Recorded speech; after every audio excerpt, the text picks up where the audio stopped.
Hello there, only one Kenobi here, only one, and I want to show you this wave that's one I've been really looking forward to. It is officially wave 22 in the history of the entire vintage collection, except it's a bit confusing really, the vintage collection of this year. This is strictly speaking now, it's officially wave 7 of the year 2019. And I'll talk about that in a minute, but anyway, at the minute they're all in star cases, and that's because they came with a little bit of a warp. But you know, I think I've straightened them out. A star case, this will be an interesting test now. A star case is quite good for getting rid of warps. You have them in for a few days. These have been in for about 5 days now. So there you go. So I'm going to take them out and then give you a close look at the card backs.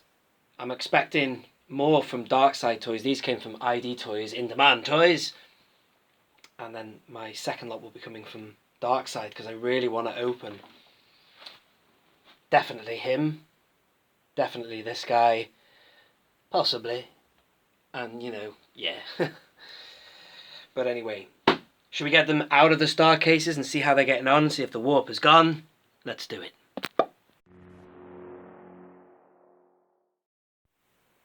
Okay, test number 1 is warp test to see how we're straight now. Are we straight? Sorry if it doesn't focus. Yeah, they're looking alright now. Two of them were really warped. That one still might have a little bit of lift on it, but man, as long as it doesn't have a crease on it, I'm happy. And they're all ding-free, crease-free. Looking good. Anyway, I've got a bit of natural light seeping into this room. I never ever have natural light touching figures normally. I always keep my carded collection is in a room where no natural light enters. I'm taking a little tip here from, I think, but yeah, Blacked Out Ewoks likes to review his figures in natural light, and I can totally understand why. Sometimes fake electronic light gleams and doesn't look so nice, but sunlight can look quite nice when you're reviewing figures. It's a bit bright on that guy there, but still, here they all are. This is a wave, as I said, I was eagerly anticipating. The reason it was confusing which wave number it was, there was a period of time when this was wave 6, because there was a wave 5 and a wave 5A. Technically, a while ago, there was 2 wave 5s, according to some information I got from David from Dark Side Toys, and obviously that's all changed. Wave 5 was the Captain Phasma wave. This is, yeah, the Phasma and who else? Stormtrooper, Young Lando. 5A, or 5 Part 2, was the re-release wave of Leia, Luke, Vader, and Han. Except that all changed. They made it so that the reissue wave of Han, Leia, Luke, and Vader was wave 5 for 2019. Wave 6 was the Phasma wave. This is wave 7 of 2019. But after all of that waffle, which have probably bored the hell out of some of you, at the end of the day, this is wave 22, ladies and gentlemen. I like to go by that. Sod the year we're on. Let's talk about the waves of the entire vintage collection. And this is wave 22. 2 figures in particular I'm really happy with in this wave. This guy here, because I started a series called the Vintage Collection Wishlist series, and that was figures or card backs I predicted that would be really good looking and figures that we might like to get, and this was the first episode I ever made. I'm not saying that Hasbro nicked the idea from myself. I doubt it. Probably don't even know who I am. But they certainly did use the image that I sort of prophesized. This one here. I'm glad they've chosen that one, because in the publicity shots at, I think it was either San Diego Comic-Con or New York Toy Fair, one of them, they had an image of Luke. You know, they don't give away what the car back is, do they? They show you the Vintage Collection logo in these pre-publicity shots. They show you the figure loose, and then they show you a photograph, and it was a low-angle photograph of Luke. I'm so glad they've gone with this one as the official one, and look at that. Do you know something? We're going back to how it should be. I don't know if you can see what I'm seeing. You can see what I'm seeing, but what I mean is that is a really classic looking photo. It's got a little bit of vintage grain on it, you know, as in the very first images that they had in the vintage collection that came back in 2018 and 2019. Specifically, I'm talking about the Ray Jakku card here. They look like they'd all been beautified, photoshopped, tarted up, airbrushed, and they were just too good, the photographs. that there looks like it's got a little bit of either the printing quality of this particular version of it, but it's got a little bit of vintage grain. Even Gareth Edwards put a little bit of a vintage filter on Rogue One, the movie, apparently, to give it that kind of classic aged feel. But anyway, so this is a amazing thing for me. I'm glad that they brought it out, Loot Crate, and also I do want to get that loose, because love or hate The Last Jedi, one of my favourite scenes was this one here. I've still got some people I know who hate it and they think, he didn't do anything. Well, he did so much in that scene.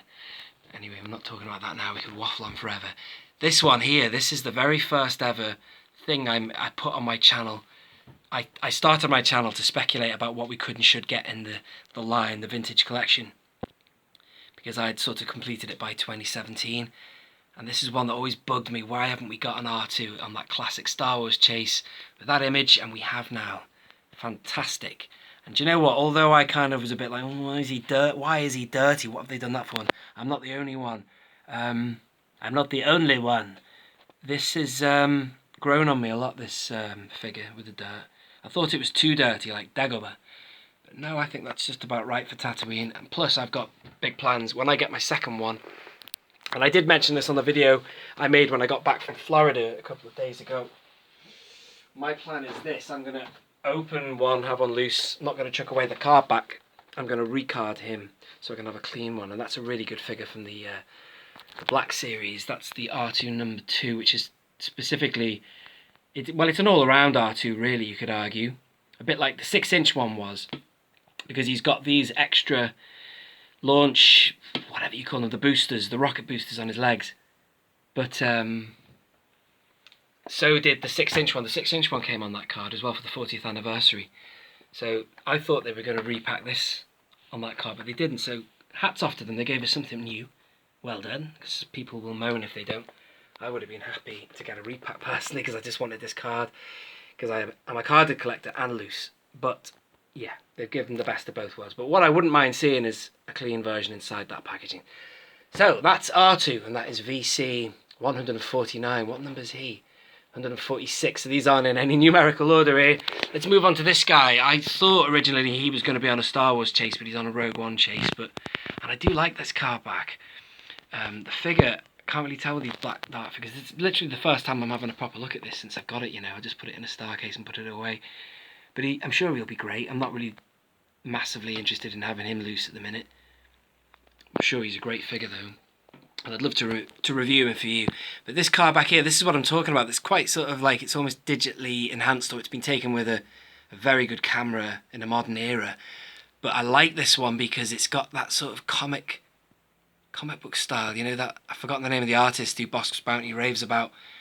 He does those comic spin-off covers in the style of the Kenner Star Wars chase. But anyway, that's the Death Star gunner. He's really good. Very nice. Original trilogy to the core. Almost. It's the modern era of the village, original trilogy. And then here's the Imperial Tank Commander. And I'm thrilled that all of these have got the English name pill. I'll mention something about that in a minute. And this is another figure I'm not really that fussed about getting loose, although for accuracy it would be right to have him in my Imperial tank, which is just behind us up here. Really, I should have the commander there. That's the driver there, but to be honest, he does a decent job as it is. No one's going to know the difference other than a proper Star Wars figure collector or a fan or whatever. But anyway, so this is I said it in the video I did last night when I put him side by side with the tank driver card. This is a brilliant card. I love that. What a great angle. Quite an imposing angle for him. And do you know what? I do like the extra additional touch-ups on him, because he gets more screen time without question. He gets shot by Cassian Andor as well, doesn't he? Did he die though? Did the armour protect him? Good question. So that's all I was going to say, other than I was going to say something about this guy. What was I going to say? Oh yeah, was I going to say about name pills? Now here's my concern now. When I receive my figures from Darkside Toys, if I get a double version of him, that'll be a pain for me because I won't open him then. What I'm saying is, if I get from Darkside or from anyone else Imperial Assault Commander with the dual language on it, it'll be like, because I'd want to keep it naturally as a variant, because I have been doing that. So I kind of hope it isn't really, because I'd be interested to open him really, in all honesty. I don't know. Let me know in the comments if you think there's a double variant of him. It's actually, to be honest, it's a pain in the arse having multi-variants, because I'm running out of wall space because of that. The reason I've been collecting variants is because in the previous vintage collection, VC01 to VC115, I found myself chasing double variant Canadian cards and stuff just to... because they were kind of... some of them were really expensive, weren't they? Like the Rebel Soldier one is dead expensive. So I thought, well, get them now to save me having to get them when they're twice the price in the future. But I don't think they're going to be twice the price, because a lot of them aren't even selling. I mean, some of the stuff is literally now in the Entertainer for £6, and this was so needed in America. I don't know if you're still having trouble getting that in the US and A, but damn it, one of us can send you one, you know. Awesome. Oh, and one final thought. This is a figure, speaking of the Entertainer, I got this one from the Entertainer, and I really want to open that. I haven't done it yet. But I want to ask you this. Should this have been... oh, you can't even see what I'm talking about. Should he have been on a Force Awakens card, and that be the Last Jedi? I think yes. Because not only is that scene a disgrace when he throws that lightsaber, although I'm not as offended as some people really can't stand that movie. I don't mind. I've kind of... you know, I've embraced it now and moving on, but I tell you what, it really, oh my God, I remember turning to my mate and saying, what is this? What are they doing? I couldn't believe it. I'm still a little bit peeved at that. But anyway, I always thought that, you know, I know he didn't speak in The Last Jedi, in The Force Awakens, and he constantly jokes about it, sort of banters about it. I loved that scene when he appeared at the end. It just blew me away. It was just like the cherry on the cake. Mark Hamill, there he is. I thought, oh, wow, awesome. So I think it would have been nice to have had, this is The Last Jedi. This is The Force Awakens. And then that was his Last Jedi character card, you know what I mean? Because that was the best, not the best bit of The Force Awakens, but it was just like the crowning, the ultimate cliffhanger, yeah? Yes, I know, yeah, I can't even speak now. I was a bit annoyed that he didn't sort of speak, because I've been waiting, when is he going to appear, when's he going to appear, but it still blew me away when he did appear. But I just don't like, number one, the fact that in The Last Jedi, it's just one segment, as opposed to it being the ultimate segment of the, you know, the finale of Force Awakens. And also, it's the fact that it's got the Last Jedi badge on. It's also making a card of that scene, which was just so badly executed. He clearly didn't want to do it. Something was wrong with it. I didn't want this video to be a rant about The Last Jedi, but something was wrong, and that's probably because he just did not believe in the actions he was being directed to do. And he even says, doesn't he, I fundamentally disagree with everything you have to say about this character. But anyway, this is great anyway. This is the triumphant moment for Luke in The Last Jedi. Very, very good. So anyway, there you are, ladies and gentlemen. This is Wave 22. Stay tuned. Subscribe, because I will be opening them in the future. This is only one Kenobi. Only one. What have I got him in the way for? Get out of the way. Let's have a look at what we're talking about.